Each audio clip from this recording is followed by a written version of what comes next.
네, 안녕하세요. 오늘은 어문 규정 중에서 한글 맞춤법에 대해서 자세히 알아보도록 하겠습니다. 한글 맞춤법은요, 일부 내용은 사실 표준 발음법의 내용을 거의 포괄하고 있기 때문에 표준 발음법을 공부한 친구들은 굉장히 좀 수월하게 공부할 수 있는 부분이 있을 겁니다. 그런데 사실 이 말은 굉장히 좀 무서운 말이에요. 왜냐면 한글 맞춤법이라는 게 아까 말했듯이 표준 발음법을 대부분 포함한다고 했죠. 그렇기 때문에 한글 맞춤법은 항목도 되게 많고요. 내용도 되게 복잡하고 좀 헷갈리는 것들이 많아요. 그래서 이 강의는 표준 발음법은 4개로 끊었지만 7개의 강의로 끊어서 설명하도록 하겠고요. 그 다음에 이번 강의는 총칙에 대해서, 즉 한글 맞춤법의 앞에 나와 있는 3가지 항목이랑 전체적인 흐름에 대해서만 간단하게 언급하는 강의가 진행이 되도록 하겠습니다. 자, 일단 총칙 1항을 한번 읽어볼게요. 자, 1항은 한글 맞춤법은 표준어를 소리대로 적되 어법에 맞도록 함을 원칙으로 한다 그랬죠. 자, 여기서 소리대로 적는다라는 게 사실은 여러분들 머릿속에 먼저 나왔기 때문에 이게 중요한 것 같지만 실제로는 어법에 맞도록 한다라는 것이 더 중요한 원칙이에요. 자, 이거는 우리가 뭐라고 설명할 수 있냐면요. 우리 예전에 이제 중세국어랑 근대국어 배울 때 나왔던 얘기인데요. 여러분 예전에 연철표기 혹시 기억나나요? 이어적기라고도 하죠. 이 연철이랑 이어적기는 어떤 말과 말을 결합했을 때 소리가 나는 대로 그냥 붙여서 쓰는 거잖아요. 그런데 끊어적기 같은 경우에는 그 말이 가지고 있는 원래 형태를 그대로 지켜주는 거죠. 바로 선생님이 밑줄 그은 어법에 맞도록 함을 원칙으로 한다는 것이 바로 끊어적기의 원리가 대입됐다라고 간단하게 생각할 수 있습니다. 물론 100% 설명하는 건 아니지만 간단하게 설명하면 그렇다는 얘기예요. 참고로 그래서 이렇게 어법에 맞도록 하는 원칙을 뭐라고 하냐면요. 우리가 이른바 형태 음소적 표기다 이렇게 설명합니다. 다시 형태 음소적 표기라는 것은 소리 나는 대로 쓰는 것을 우선하는 것이 아니라 그 단어가 원래 가지고 있는 형태를 중심으로 표기한다는 뜻이에요. 그렇기 때문에 실제 발음이랑 표기가 일치하지 않는 경우가 굉장히 많이 생겨요. 그게 굉장히 여러분들을 힘들게 합니다. 자, 어쨌든 그래서 1항은 지금 두 부분으로 나눠져 있잖아요. 소리대로 적는 부분이랑 어법에 맞도록 하는 부분이 있기 때문에 실제로 이 한글 맞춤법 항목에서도요. 3장은 소리에 관한 것이라고 되어 있고 그 다음에 4장은 형태에 관한 것으로 나누어져 있어요. 근데 선생님은 어떻게 강의할 거냐면요. 그냥 순서대로 쭉 진행하지 않을 거고요. 가급적 내용 단위별로 묶을 수 있는 것들은요. 순서에 상관없이 좀 내용 흐름대로 재조직해서 강의를 진행하도록 하겠습니다. 그 다음에 2항에 문장의 각 단어는 띄었음을 원칙으로 한다고 했죠. 여기서 또 중요한 말이 있습니다. 이 원칙으로 한다는 말은요. 사실 뭐를 포함하는 말이냐면 예외를 허용한다는 뜻이에요. 그래서 실제로 이 띄어쓰기 같은 경우에도 원칙적으로는 다 띄어써야 되지만 실제로는 예외적으로 붙여서 써야 되는 것들도 꽤 존재하게 됩니다. 자세한 사례들을 나중에 볼 거고요. 그 다음에 요 3번째 항목은 사실 여러분들이 한글 맞춤법을 공부하시면서는 신경 쓸 필요가 없는 말이에요. 왜냐면 어문 규정이 총 4가지로 구성되어 있어요. 표준 발음법이랑 한글 맞춤법, 그 다음에 외래어 표기법, 로마자 표기법 이런 것들이 있는데 그 중에서 3번 외래어 표기법이라는 게 따로 있기 때문에 그것은 선생님이 한글 맞춤법 강의가 다 끝난 다음에 그 뒷강의로 이어서 수업을 진행하도록 하겠습니다. 자, 그럼 이제 제 1항에 대해서 조금만 더 자세하게 알아볼 거예요. 자, 아까 말했듯이 이 1항이라는 것은 소리랑 관련된 것이 있고 형태랑 관련된 것이 있다고 했죠. 그래서 일단은 이 소리랑 관련된 것들이 총 몇 개의 내용 영역으로 이루어져 있는지를 선생님이 분류를 해본 거예요. 첫 번째는요. 한글 자모의 이름과 순서가 나와 있습니다. 뭐 기역, 니은 이런 것들이죠. 사실 이런 것들은 특별하게 몇 개를 제외하면 여러분들이 뭐 암기를 하거나 순서를 외우거나 할 필요는 없는 말들이에요. 그래서 가볍게 보시면 되고요. 그 다음에 이중모음의 발음 원칙과 허용이라는 게 있는데 뭐 이중모음이라는 게 예를 들면 이런 것들이죠. 혹은 이런 것들이죠. 그 중에 특히 여러분들을 괴롭히는 게 요거의 발음이고요. 이 발음이랑 관련된 문제가 실제로 고등학교 문제에도 상당히 많이 나오는 거 선생님이 문제를 풀어보니까 밝혀졌어요. 그래서 특히 요 부분에 대해서 어떤 식의 원칙과 허용이 있는지를 자세하게 밝혀보도록 하겠습니다. 그 다음에 이 된소리 구절이랑 부계음화 구절은요. 이건 실제로 우리 의문의 변동에서 배웠던 거랑 똑같아요. 하나도 다를 게 없습니다. 다만 이 중에 된소리는요. 발음되는 원리 자체는 굉장히 쉬운데 이거를 표기하는데 굉장히 좀 세부적으로 헷갈리는 것들이 있어요. 그래서 그거를 좀 중점으로 볼 거고요. 그 다음에 5번 모음 축약이나 모음 탈락 뭐 혹은 모음 탈락 후 자음 축약은 소리 나는 대로 적는다. 아마 요거는 제목부터 이해가 잘 안 될 건데요. 이런 게 있어요. 자, 이런 겁니다. 뭐 우리가 원컨대라든지 원컨대 혹은요 뭐 생각컨대 이런 말을 보면 어떨 때는 지금 컨이라고 하고 어떨 때는 건이라고 하죠. 대체 언제 컨이라고 하고 언제 건이라고 하느냐, 이제 이런 거랑 관련되어 있는 그러한 항목이라고 보시면 됩니다. 해당될 때 자세하게 할게요. 그 다음에 사이소리 같은 경우에는 사실 이 표준 맞춤법의 항목이랑 그 다음에 표준 맞춤법이 아니라 표준 발음법의 항목이랑 한글 맞춤법의 항목이 세부적으로 잘 따져보면 같은 원리를 바탕에 두고 있는데 설명하는 방향이랑 방법이 달라요. 그래서 선생님이 어떻게 할 거냐면 사이소리가 대체 왜 발생하고 있는지를 어원적으로 따지고 가서 원리를 밝힌 다음에 표준발음법이랑 한글 맞춤법 두 항목을 연결해서 같이 설명하도록 할 거고요. 두음법칙도 가급적이면 의문론적인 입장에서 간단하게 좀 정리를 할 수 있도록 해보겠습니다. 그 다음에 1항의 두 번째 부분, 어법에 맞도록 하는 부분 있죠. 형태론과 관련된 분야예요. 여기도 내용을 구분해보면 총 6개 정도의 내용이 나옵니다.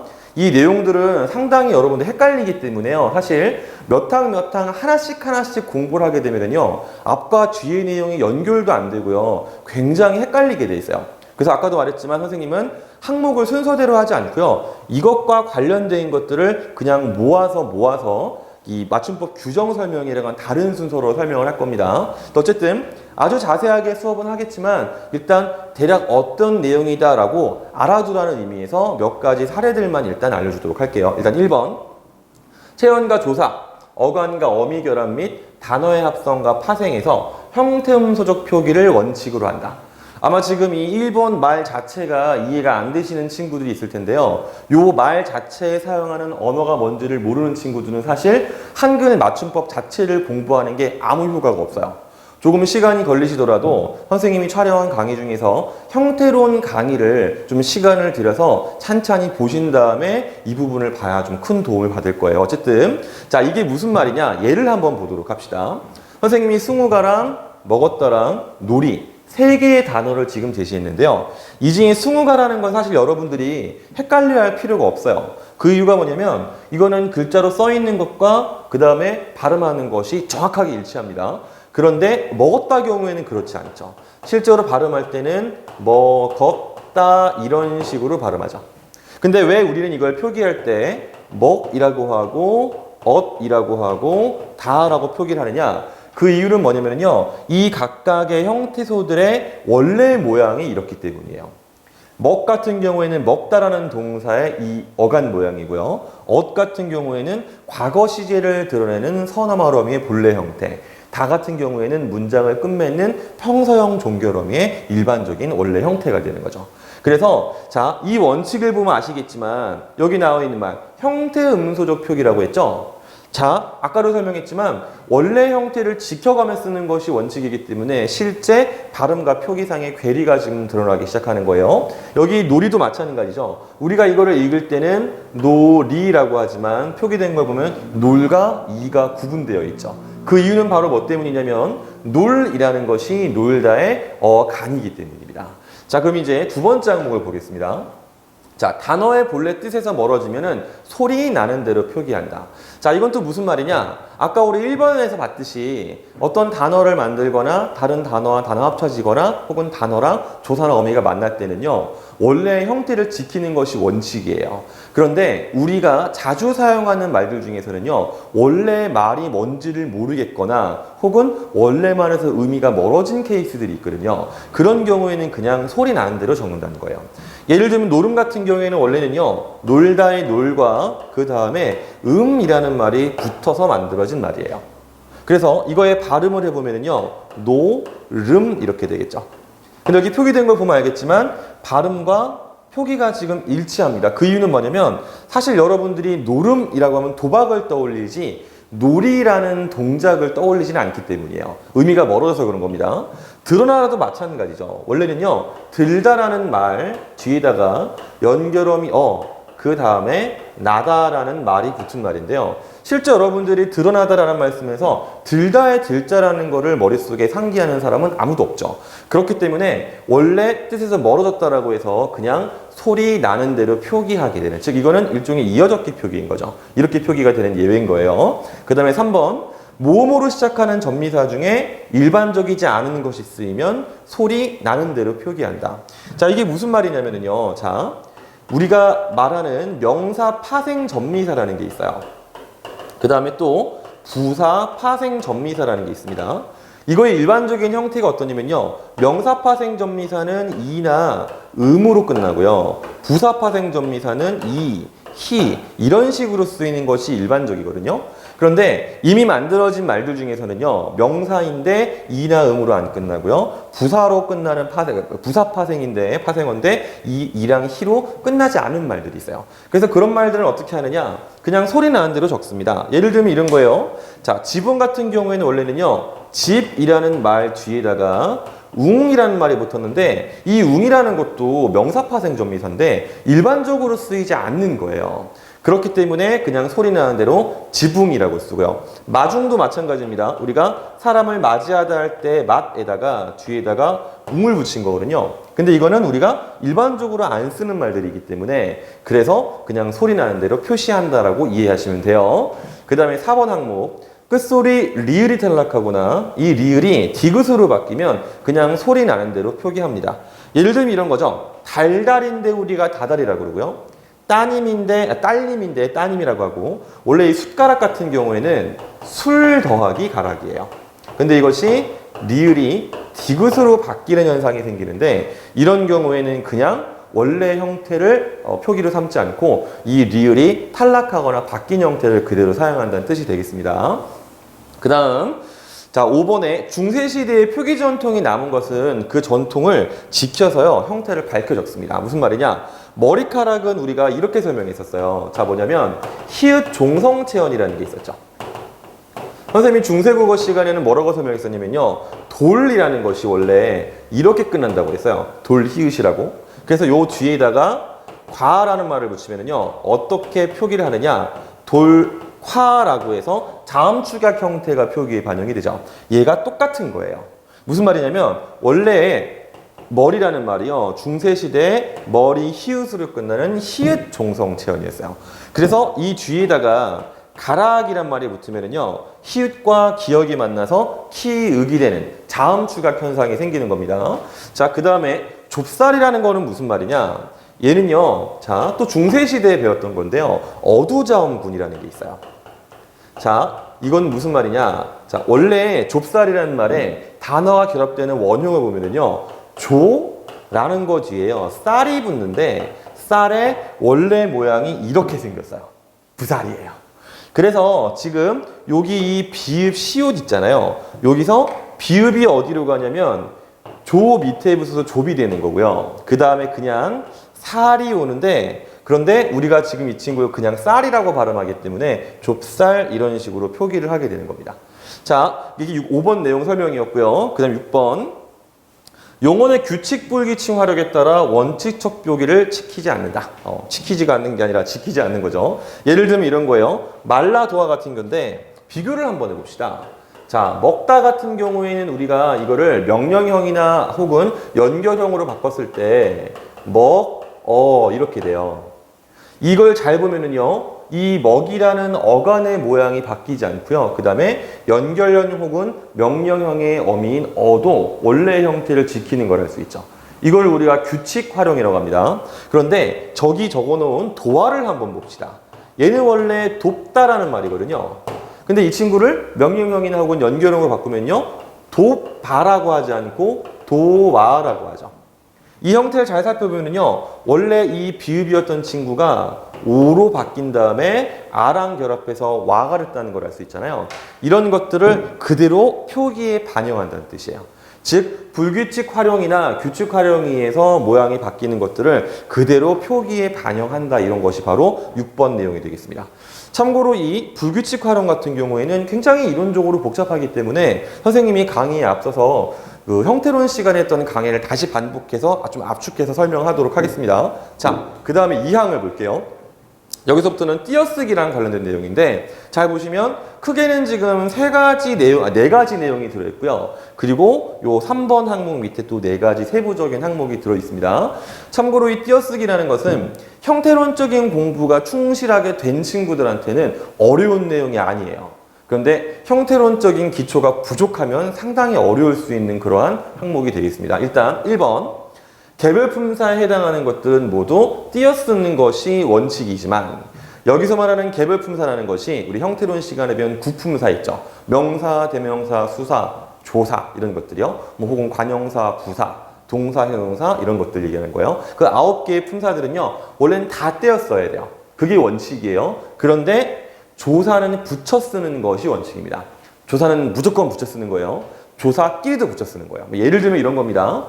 나는 공부를 한다라는 문장이 있을 때 얘를 단어로 쪼개보면은요. 나는 공부를 한다. 이렇게 하나, 둘, 셋, 넷, 5개의 항목이 나와요. 근데 이 중에서 는이라는 친구랑 를이라는 친구는 조사란 말이에요. 그래서 우리가 쓸 때는 이렇게 한 덩어리, 이렇게 한 덩어리, 이렇게 한 덩어리. 즉, 총 3개의 어절로 우리가 띄어쓰기를 하게 되어 있죠. 이것이 바로 1번 항목에 대한 설명입니다. 그 다음에 2번 항목은 가장 손쉬운 항목이죠. 숫자는 만 단위로 띄었습니다. 예를 들면은 23만, 그 다음에 4,567인데 이걸 우리가 숫자로 적어보면은요. 23만 4,567 이렇게 되잖아요. 여기서 만 단위라는 게 바로 뭘 의미하냐면요. 요렇게 끊긴다는 거죠.